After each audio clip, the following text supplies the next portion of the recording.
رضی اللہ عنہ سے مروی ہے کہ ذکر نبی صلی اللہ علیہ وسلم کا ذکر خیر ہوا، تذکرہ کیا گیا نبی اکرم صلی اللہ علیہ وسلم کا کہ آپ نے فرمایا ہے فَإِنَّ دِمَاءَكُمْ، اے لوگوں بے شک تمہارے خون وَأَمْوَالَكُمْ اور تمہارے مال، کہا محمد نے، یہ محمد نے سیرین ہیں جو سند میں آئے ہیں، وہ کہتے ہیں وَأَحْسِبُهُ، میں گمان کرتا ہوں اس کو، کس کو؟ ابن ابی بکرہ کو، کیونکہ محمد بن سیرین ابن ابی بکرہ سے حدیث بیان کر رہے ہیں، میں گمان کرتا ہوں اس ابن ابی بکرہ کو کہ اس نے اس حدیث میں وَأَعْرَاضَكُمْ بھی کہا تھا، إِنَّ دِمَاءَكُمْ وَأَمْوَالَكُمْ وَأَعْرَاضَكُمْ، تو اس لفظ میں تردد ہے، باقی دو لفظ قطعی ہیں۔ میں سمجھتا ہوں کہ اس نے یہ بھی کہا تھا وَأَعْرَاضَكُمْ کہ نبی السلام نے آراز کا لفظ بھی بولا تھا، اور تمہاری عزتیں،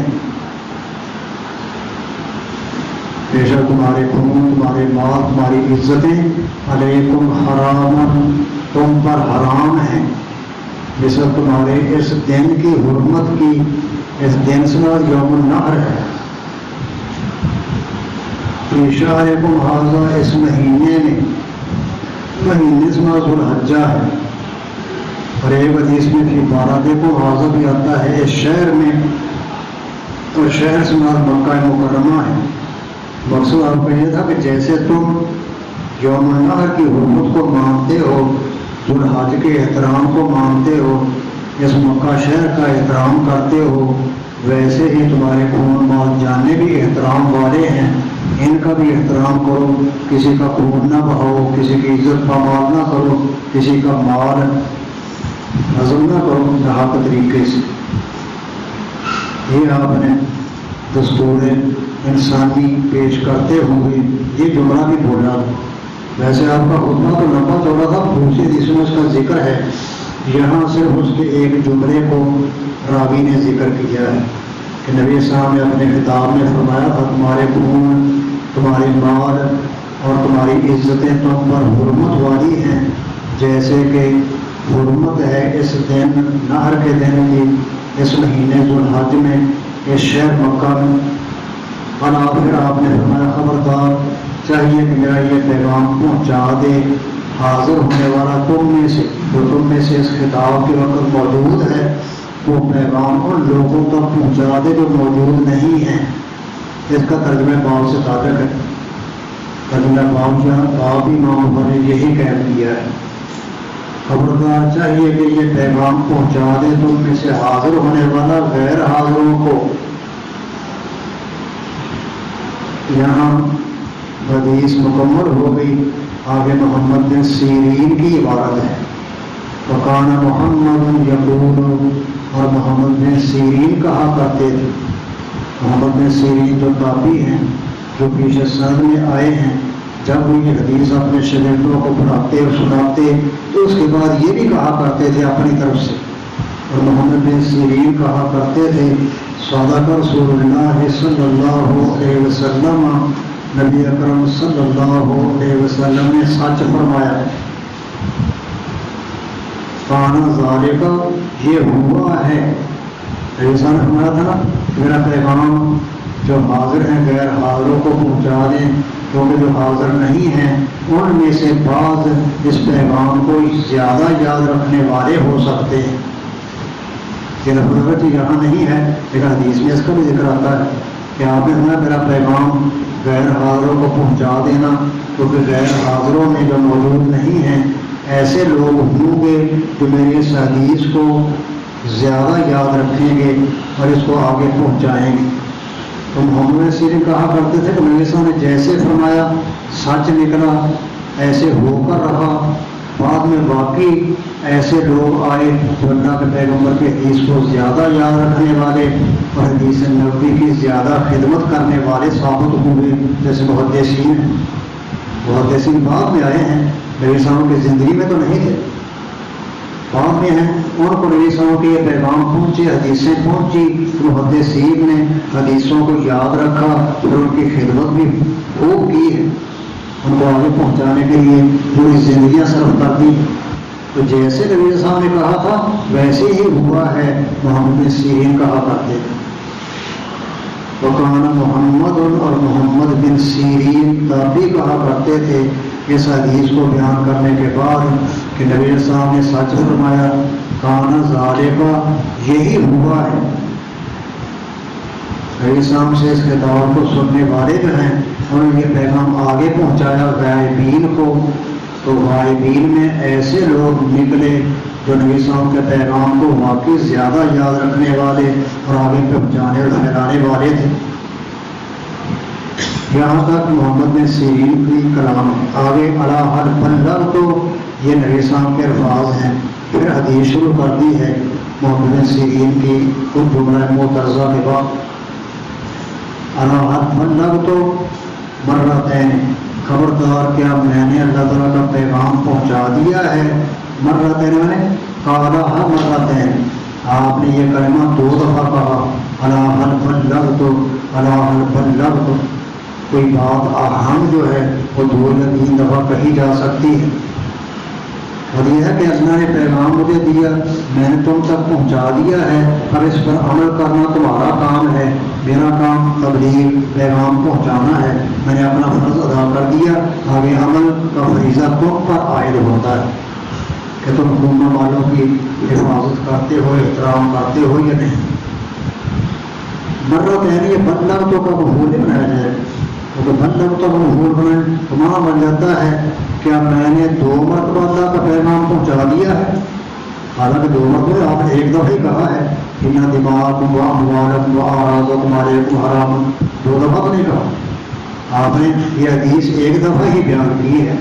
تو مرت یعنی بدلغتوں کا مفعول نہیں ہے کہ میں نے 2 دفعہ پیغام پہنچا دیا، بلکہ اس سے پہلے فعل محذوف ہے، علی حل بلغت کے بعد قالہ مرتين، آپ نے یہ جملہ جو ہے حل بلغت کا یہ 2 مرتبہ کہا ہے، پیغام 2 مرتبہ نہیں بیان کیا یا سنایا، تو قالہ سے پہلے فعل محذوف نکالا جائے۔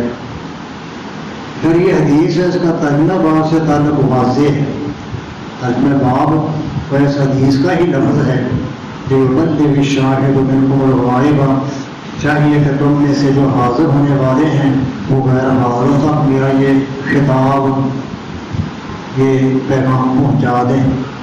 ایک حدیث میں کہ آپ نے بتایا کیونکہ جو غائب ہیں ان تک تم پیغام پہنچاؤ گے تو ہو سکتا ہے ان میں میرے اس پیغام کو زیادہ یاد رکھنے والے اور زیادہ پھیلانے والے، تبلیغ کرنے والے لوگ نکل آئیں۔ محمد بن سیرین کہا کرتے تھے نبی صلی اللہ علیہ وسلم نے جیسے کہا تھا ویسے ہوا ہے، بعد میں آنے والے حدیث کی حفاظت کرنے والے اور اس کی خدمت کرنے والے پہلوں سے زیادہ ثابت ہوئے۔ محدثین نے زندگیاں وقف کر دی حدیث نبوی کو سیکھنے، دینے اور آگے پہنچانے۔ تو باب سے تعلق تو واضح ہے، لیکن یہاں ایک اشکال ہے، وہ یہ ہے کہ ان دماءکم و اموالکم و اعراضکم علیکم حرام، یہ مشبہ ہے، آگے کاف تشبیہ کا ہے، حرمت یومکم ھذا فی شہرکم ھذا، ایک حدیث میں فی بلدکم ھذا، یہ مشبہ بہی ہے، کاف سے پہلے کاف تشبیہ کے لیے ہوتا ہے، جیسے آپ نے حروف جارہ کی وضاحت نحو کی کتابوں میں کاف تشبیہ دینے کے لیے ہوتا ہے، تو کاف سے پہلے مشبہ ہوتا ہے جس کو تشبیہ دی جاتی ہے، کاف کے بعد مشبہ بہی ہوتا ہے جس کے ساتھ تشبیہ دی جاتی ہے۔ زید کل اسد، زید کاف سے پہلے مشبہ ہے، اسد کاف کے بعد مشبہ بہی ہے، زید کو شیر کے ساتھ تشبیہ دینا مقصود ہے، قوت اور طاقت میں۔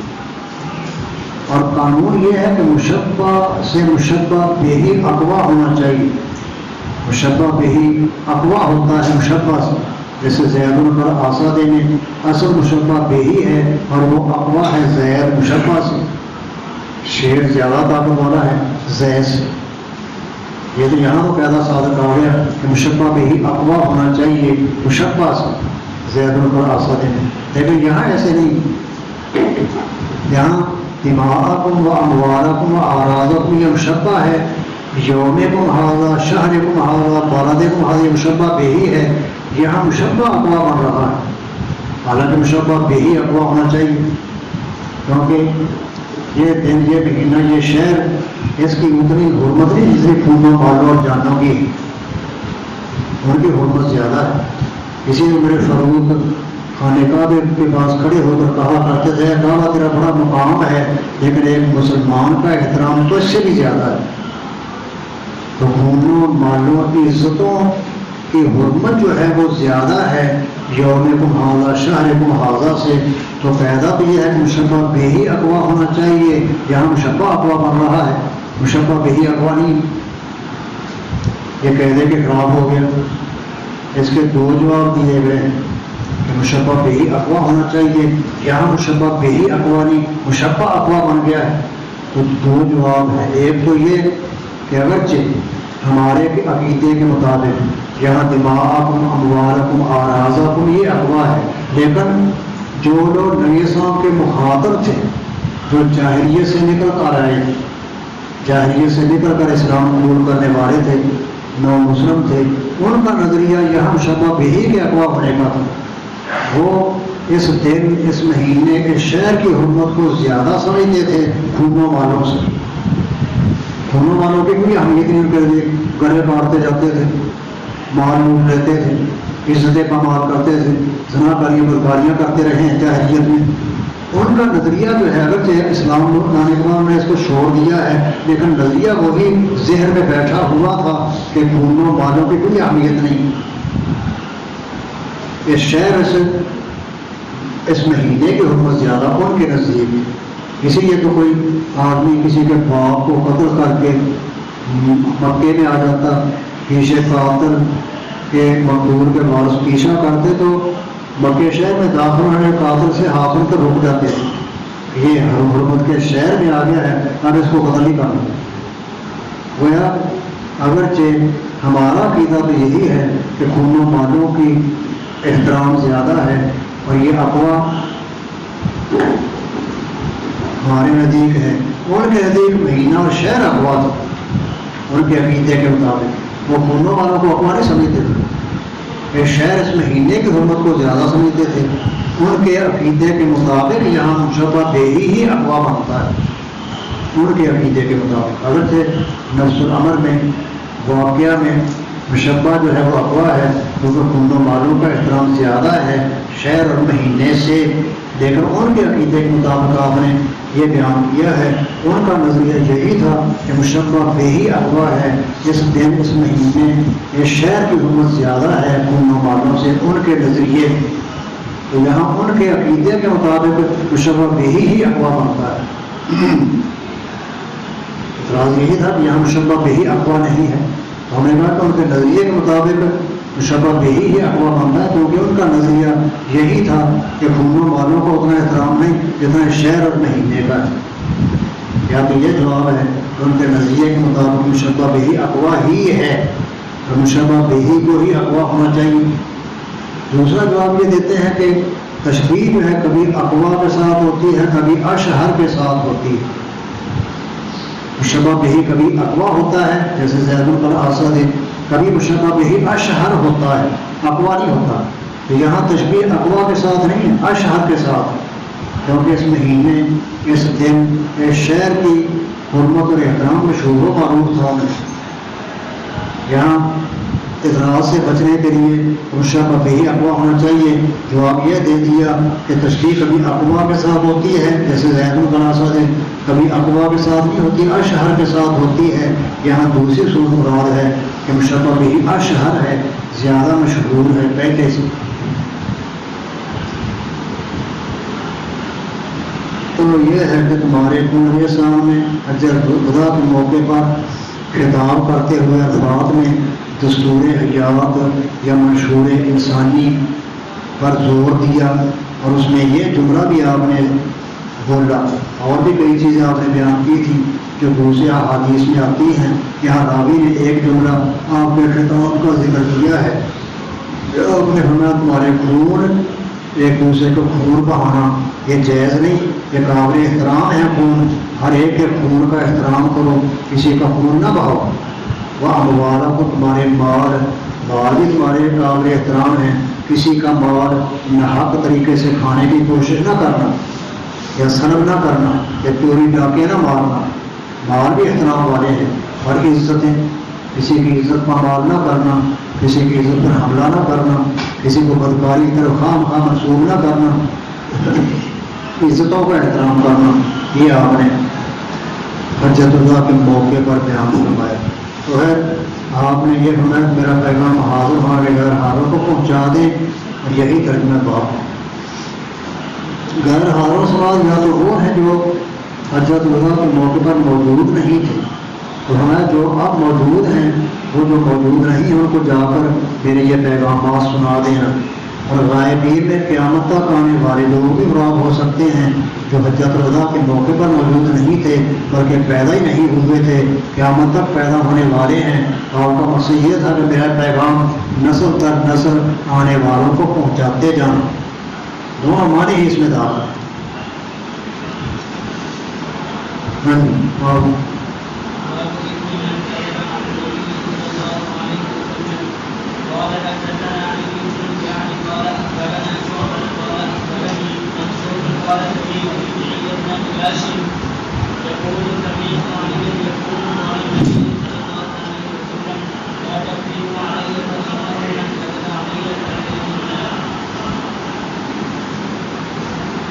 بیان ہے اس شخص کے گناہ کا جو نبی اکرم صلی اللہ علیہ وسلم پر جھوٹ بولے، اور نبی السلام سے وہی حدیث بیان کرنی چاہیے جو آپ سے صحیح ثابت ہو، آپ نے بیان کی ہو۔ اپنی طرف سے کوئی روایت بنا کر یا حدیثیں بنا کر نبی السلام کے نام سے بیان کرنا یہ جرم عظیم ہے۔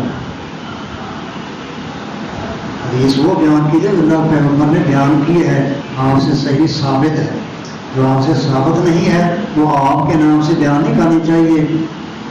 جیسے یہ ایڈیشن شبدیں ہیں شب برات کے موقع پر یا معراج کے موقع پر مولوی من پڑھتے رہتے ہیں، وہاں ذکر کرتے جاتے ہیں، کوئی اثر ہی نہیں ہوتا، یہ اس جرم میں آ جاتے ہیں۔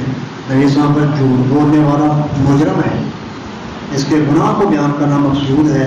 آنے والی حدیث میں جو آدمی نبی السلام سے ایسی روایت یا حدیث بیان کرے گا جو آپ نے بیان نہیں کی، آپ سے ثابت نہیں ہے، وہ جہنم رسید ہوگا، یہ اس کی سزا ہے۔ جہنم میں جانا یہ دلیل اس بات کی کہ یہ نبی السلام پر جھوٹ بولنا کبیرہ گناہ ہے۔ اس شخص کے گناہ اور جرم کا بیان جو نبی السلام پر جھوٹ بولتا ہے۔ نبی السلام پر جھوٹ بولنا یہ اب کبائر میں سے ہے، کبیرہ گناہ ہے۔ لیکن بعض علماء کہتے ہیں جوینی وغیرہ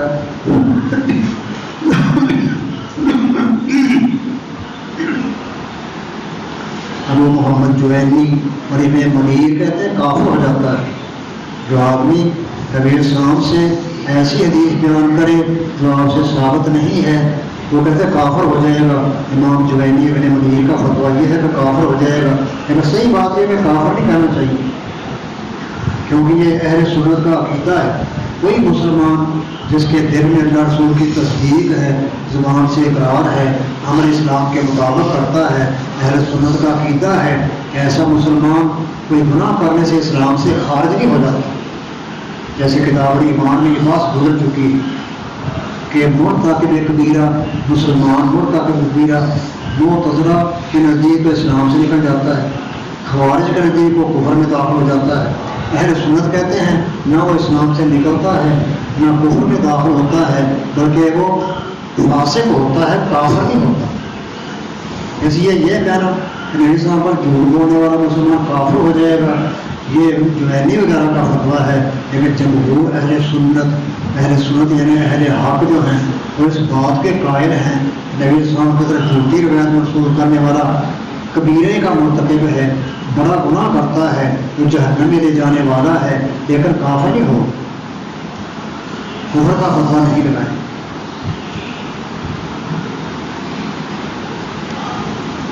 بعض لوگ ہیں نبی پر جھوٹ بولنے کو، نبی السلام پر جھوٹ بولنے کو جائز کہتے ہیں. کہتے ہیں نبی السلام پر جھوٹ بولنا جائز نہیں ہے، نبی السلام کے لیے جھوٹ بولا جا سکتا ہے. صوفی کہتے ہیں یعنی نبی السلام کے لیے جھوٹ بولا جا سکتا ہے، مگر آپ کی شریعت پر لوگوں کو چلانے کے لیے، کسی بے نماز کو نمازی بنانے کے لیے آپ روایت کر کے نبی السلام کے نام سے بیان کر سکتے ہیں. صوفی کہتے ہیں کہ نبی السلام پر جھوٹ بولنا جائز نہیں، آپ کے خلاف آپ کے لیے بولا جا سکتا ہے. آپ کے لیے سوال ہے کہ آپ کے دین پر کسی شخص کو لانے کے لیے جھوٹی روایتیں بنائی جا سکتی ہیں، لیکن یہ صحیح نہیں، کیونکہ نبی السلام کے لیے جھوٹ بولنا بھی آپ پر جھوٹ بولنا ہے. جو آپ نے بات بیان ہی نہیں کی، آپ نبی السلام کے نام سے کیسے بیان کر سکتے ہیں؟ جب آپ کسی کو نمازی بنانے کے لیے، دین پر لانے کے لیے کوئی جھوٹی روایت بیان کریں گے تو نبی السلام پر ہی جھوٹ بن جائے. ایسا صوفیوں کی بات غلط ہے. نبی السلام کی حدیث عام ہے کہ آپ پر بھی جھوٹ بولنا جائز نہیں، آپ کے خلاف اور آپ کے لیے بھی جھوٹ بولنا جائز نہیں. آپ کی شریعت پر چلانے کے لیے جھوٹی روایتیں بیان کرنا یہ مناسب نہیں. یہ تارکین جیسے کرتا ہے، مان کرتے روایتیں بیان کرنے شروع کر دیتے ہیں. نبی السلام کے جنازے کا وقت آیا اور تارک کہتا ہے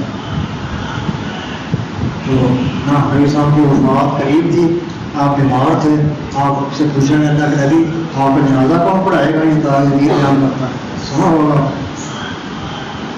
تو نبی السلام نے کہا جب میں فوت ہو جاؤں، میرے غسل دے کر، کفن دے کر، میری چارپائی رکھ کے تم نکل جانا، اللہ آ کر فرشتوں سے میرا جنازہ پڑھائے گا.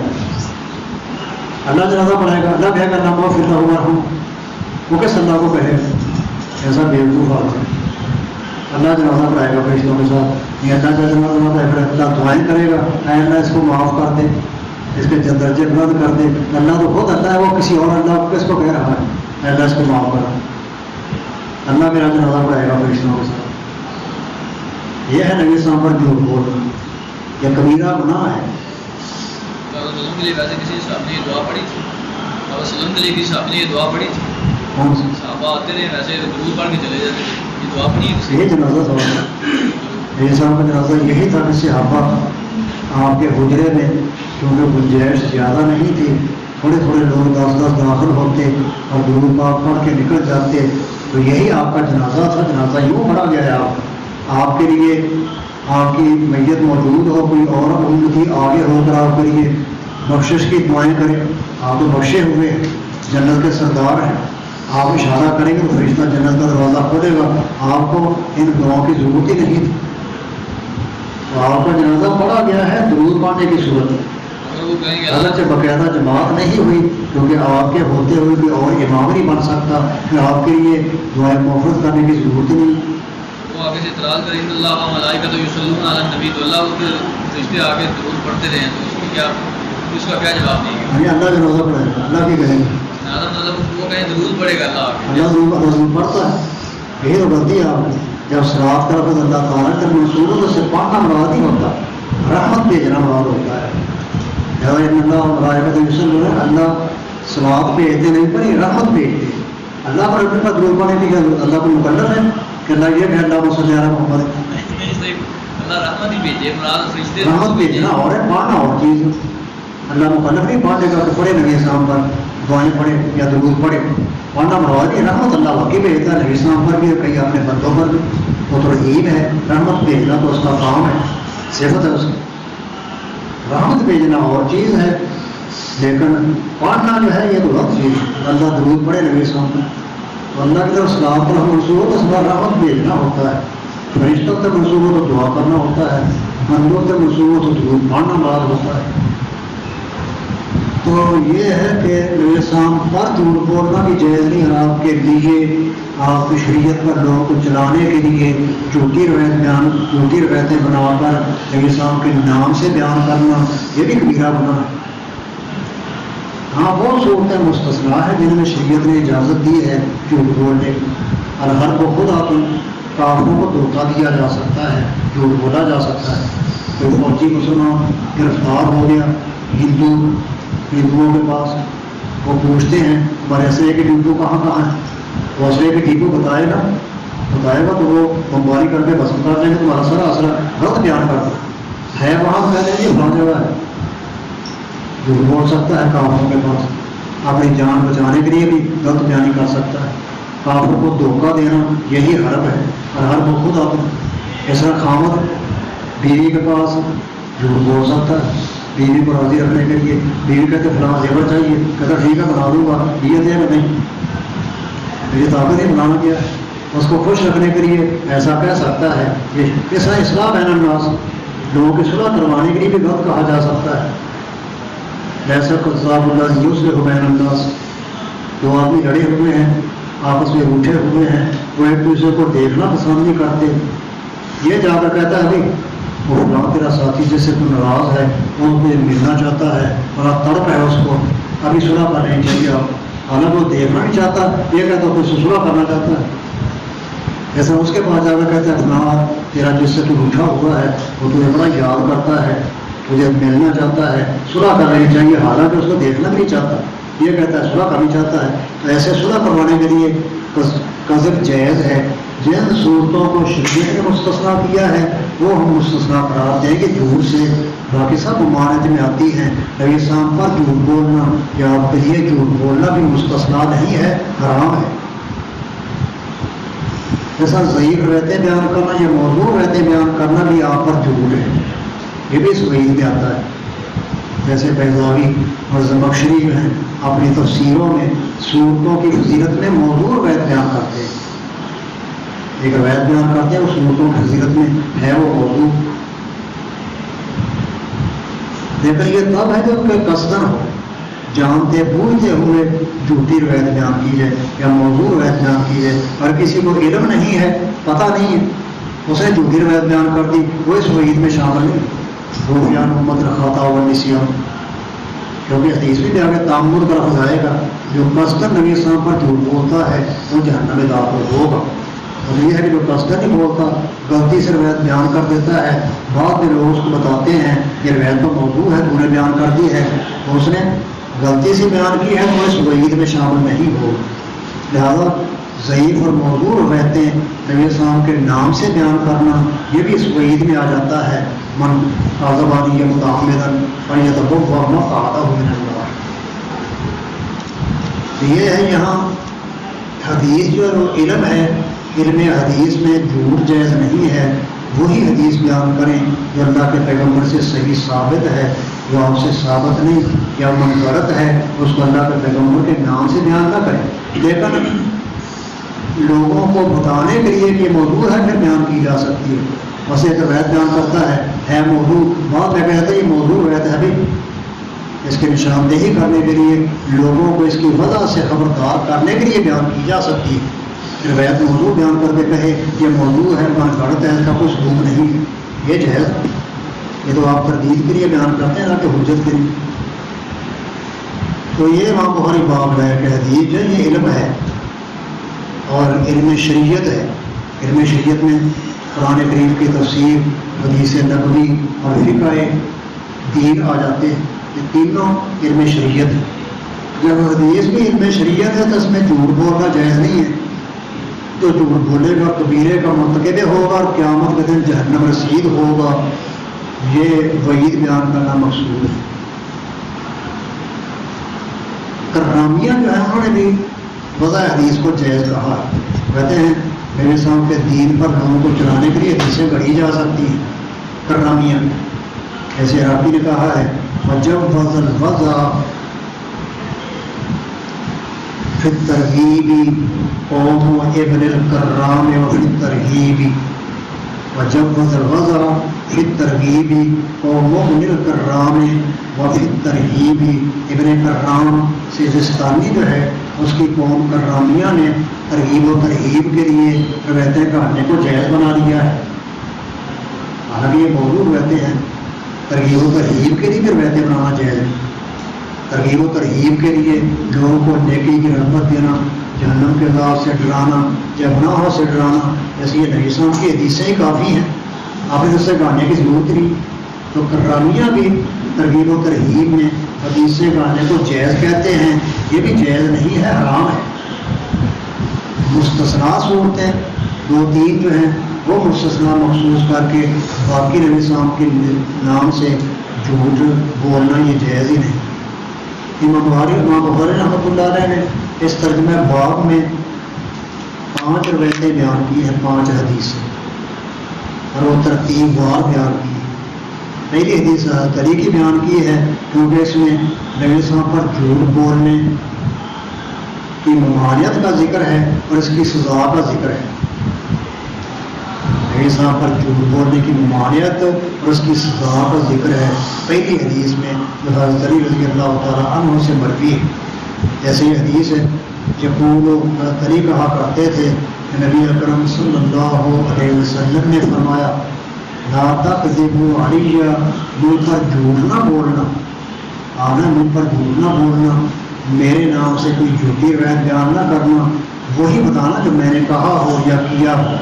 فإنه من كذب علی, کیونکہ جو شخص مجھ پر جھوٹ بولے گا فلیرج النار, وہ جہنم کی آگ میں داخل ہوگا. دیکھو یہ جھوٹ بولنے کی ممانعت بھی آ گئی, اس کے سزا کا بھی ذکر ہو گیا, اور جہنم میں جائے گا جو نبی صاحب کے نام سے جھوٹی روایتیں بیان کرے گا من گھڑت جو ثابت نہیں ہے.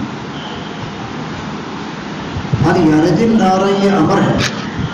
بعض تو کہتے ہیں کہ یہ امر تحدید کے لیے, ڈانٹ کے لیے, ورنہ یہ نہیں کہ جہنم میں داخل ہونا چاہیے.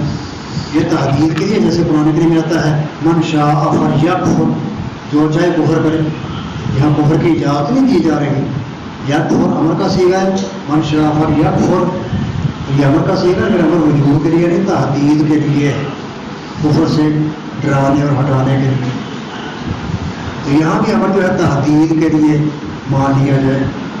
دوسرا بات کہتے ہیں کہ امر ہمارے خبر ہے تو امر کا صیغہ دے یا دج نام امر کا ہے, جیسے دیس بھی ہوتا ہے, لیکن یہ امر خبر کے معنی میں ہے.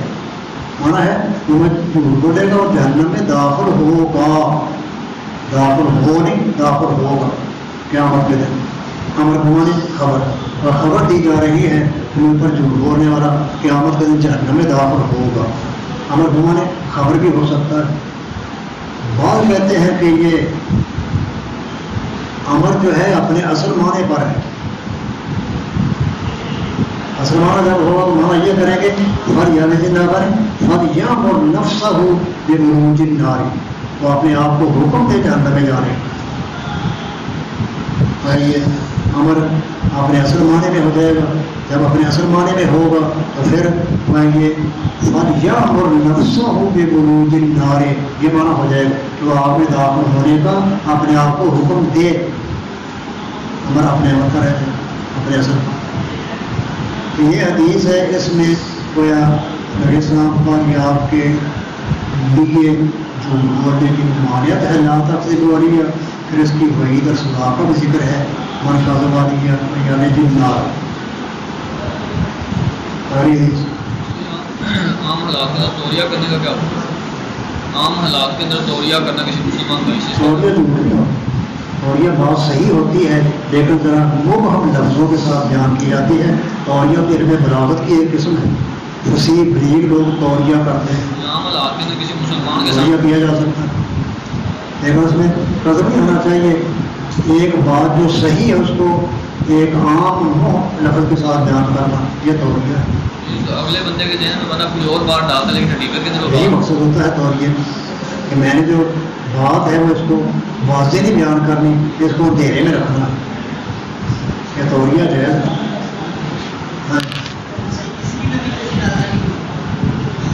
کہہ رہا ہے کسی بھی نبی کا جنازہ نہیں ہوا. نبی صاحب کے بارے میں صلاح ذاتی باقیوں کے لیے, باقیوں نبیوں سب کا حکم ایک ہی. ایسے سب نبیوں نبی صاحب کے بارے میں تھا کہ آپ کی وراثت تقسیم نہیں ہو سکتی, اور یہ حکم سب نبیوں کا ہے. ایسے جنازے کا حکم بھی سارے نبیوں کا. یہ حدیث جو ہے من کذب علی فلیتبوأ من النار, یہ حدیث کہتے ہیں متواتر ہے. اس کو 70 صحابہ نے روایت کیا ہے. کثرت طرق کی بنا پر یہ حدیث درجہ تواتر کو پہنچی ہوئی ہے.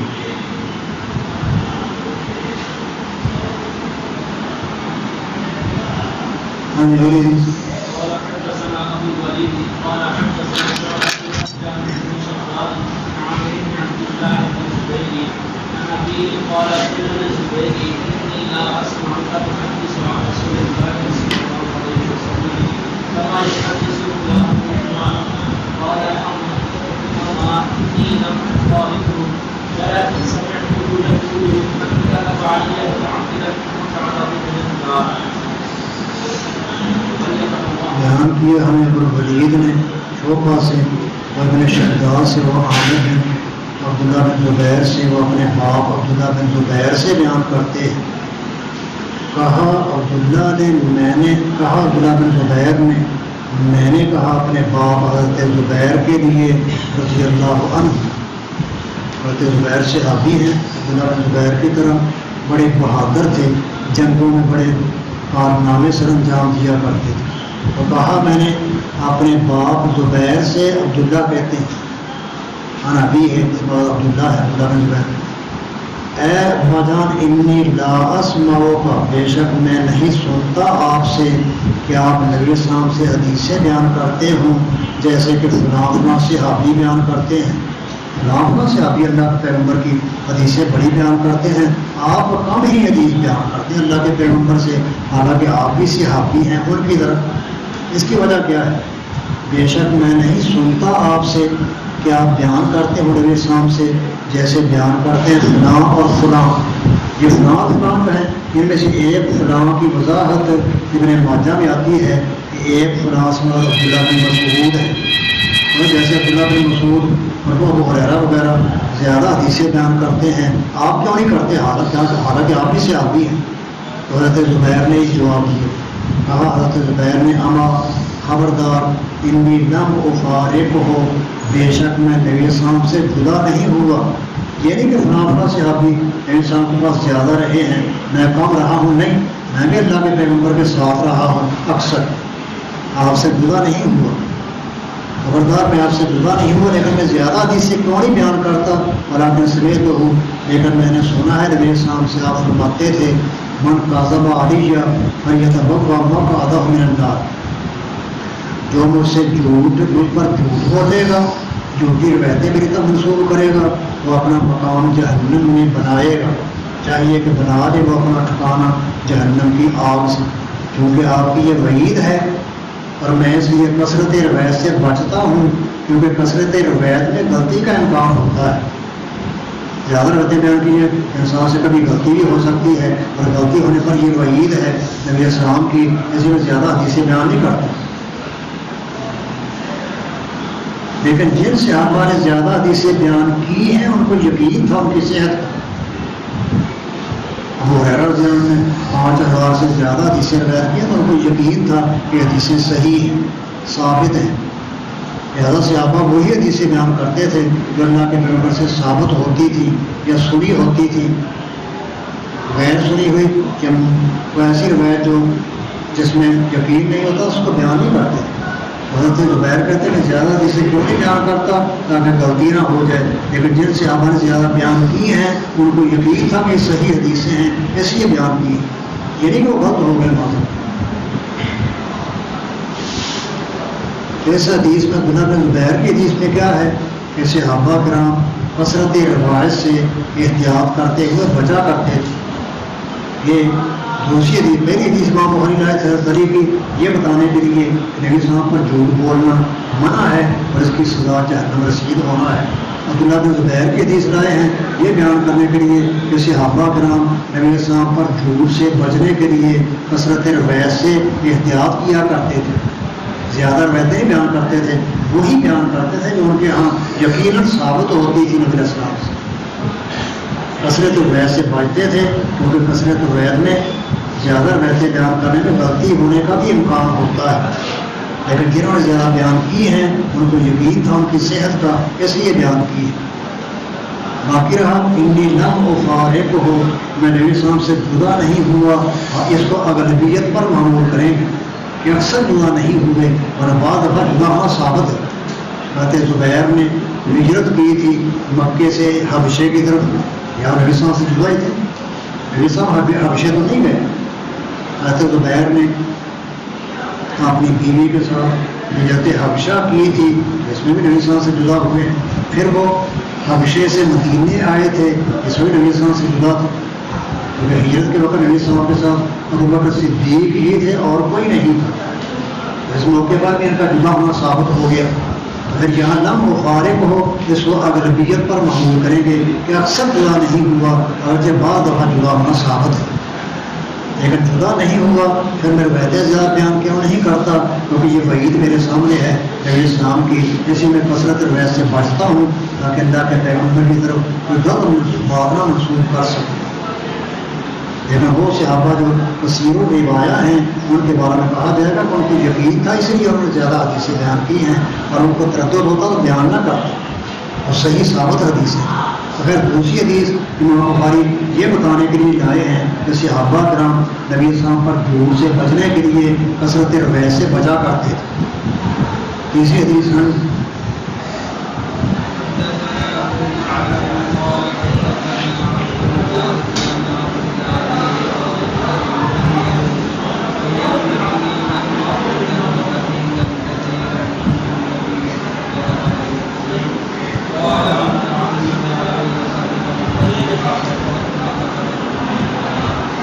تیسری حدیث حضرت انس رضی اللہ تعالیٰ عنہ کی امام بخاری لائے، کہا حضرت انس نے رضی اللہ عنہ، یہ انس بن مالک ہے، مالک پہلے ام سلیم کے خامد تھا، ام سلیم والدہ ہے حضرت انس کی، لہٰذا انس بن مالک ان کو کہتے ہیں۔ مالک کے موت کے بعد ام سلیم نے پھر ابو طلحہ رضی اللہ عنہ سے نکاح کر دیا تھا۔ ابو طلحہ جو ہے انس کے مدیر باپ ہیں،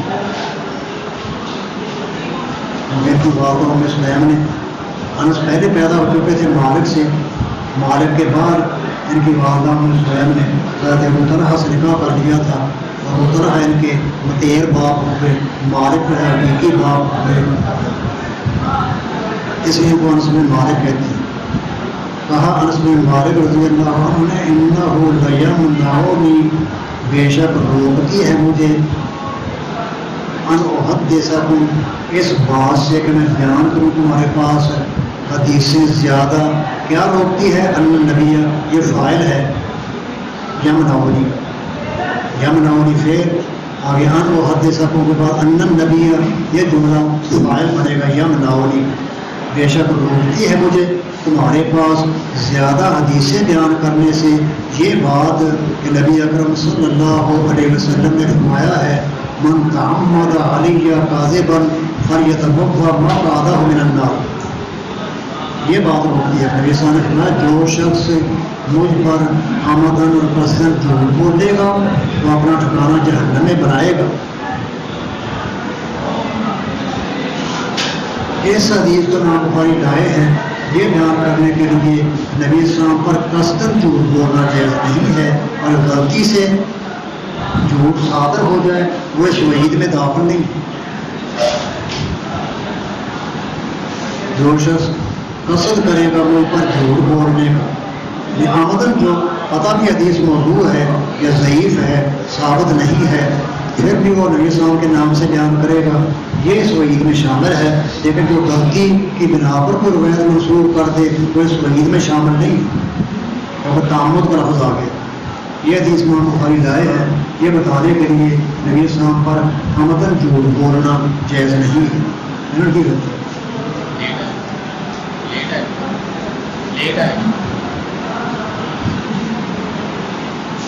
یہ ہے کہ روکتی ہے مجھے تمہارے پاس حدیثاً کثیراً، زیادہ حدیثیں ان محدثہ بیان کرنے سے، ان مصریہ زیادہ حدیثیں بیان کرنے سے مجھے روکتی ہے۔ ان النبی، یہ بات کہ نبی اکرم صلی اللہ علیہ وسلم نے فرمایا ہے جو مجھ پر قصدن جھوٹ بولے گا وہ اپنا ٹھکانہ جہنم میں بنائے گا۔ تو یہ حدیث لائے ہیں کہ آمدن کوئی آدمی ایسا کرے تو اس وعید میں شامل ہو۔ نبی صاحب پر جھوٹ بولنا یا آپ کے نام سے کوئی جھوٹی روایت بیان کرنا یہ گناہ کبیرہ ہے، اور اس کی سزا جہنم میں داخل ہونا ہے۔ اور اب بڑی حدیث